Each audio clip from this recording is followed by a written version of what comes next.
The well-being of the soul is the greatest, most powerful, most significant institution on the planet.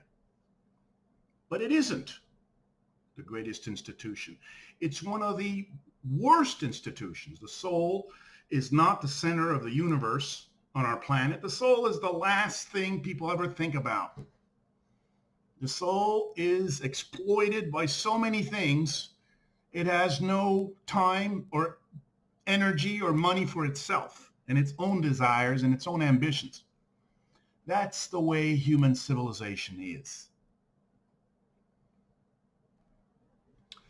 No one serves the soul. The family, usually, with there are exceptions, wants the soul to follow the desires of the family. What is the family? The mom and dad decide what the soul is going to do, what kind of work it's going to do, what kind of servitude it's going to do, what career, who is going to marry. And there's a lot of family dominance of the soul on the planet. The soul is not left with a free will to decide its own life. It usually has to rebel in order to have its life against the family, which is only one of the problems. There are other problems. The school system is a dominator of the soul for a long time. From the ages of 6 to 28, the school system dictates what the soul is going to do, what it's going to study. It forges the mind of the soul to obey a system that is a failure in real life. The school system is a failure in real life. It doesn't build successes in real life. It builds failures in real life.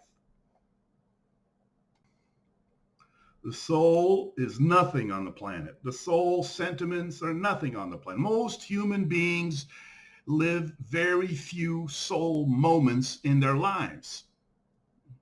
Intensive joy or intensive pain bring out soul sentiments. People don't live in the soul. They live in the ego of the human or in the ego of the animal most of the time. Living soul sentiments is rare. The soul doesn't have any value in human civilization. But it is the one that feeds everything. The soul is the work of the soul feeds everything alive. So they want the soul alive, but not happy. Western civilization, white civilization, the principles of white civilization always put the cart before the horse.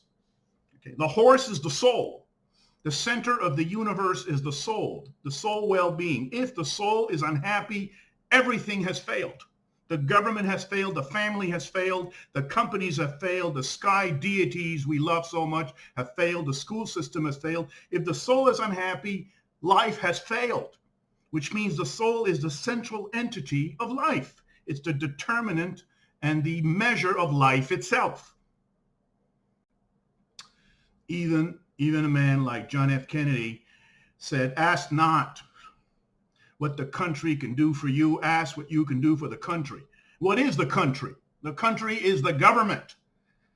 The country is dominated and controlled by the government. So what John F. Kennedy was trying to say was basically an obedience to the government itself.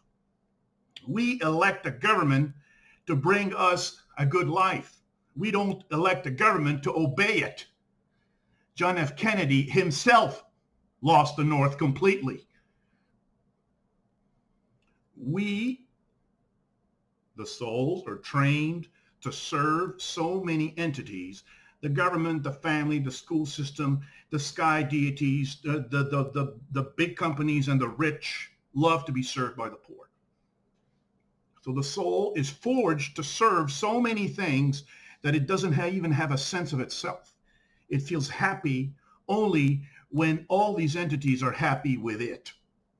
That is outrageous. So the soul cannot flourish.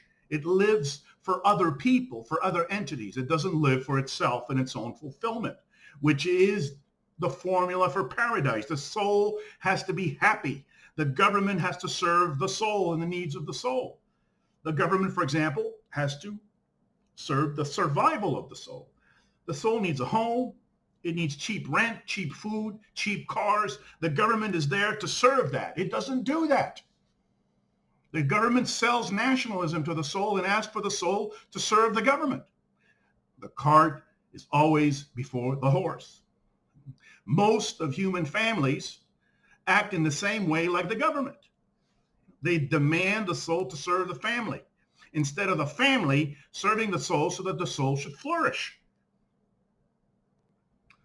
I mean, the worst injustice to the soul comes in the religion business. In these sky deities, there's a lot of sky deities that apparently they fight each other for who is the sky deity and who is not. Humans have laid down millions and millions of lives.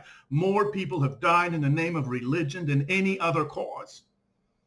These are gods who lay blame to their own creation. It's like an architect who lays blame to the building for failure.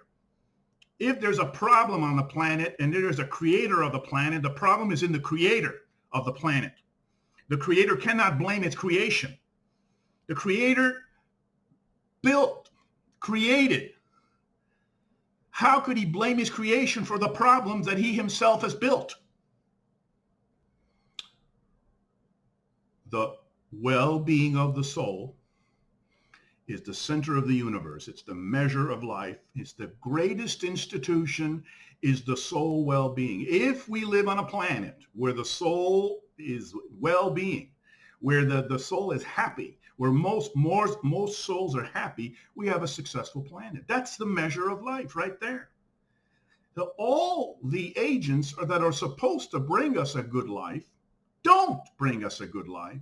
They usually bring us a bad life and ask for our servitude. They ask for our slavery, and we give it to them. This is human civilization. This is not soul civilization.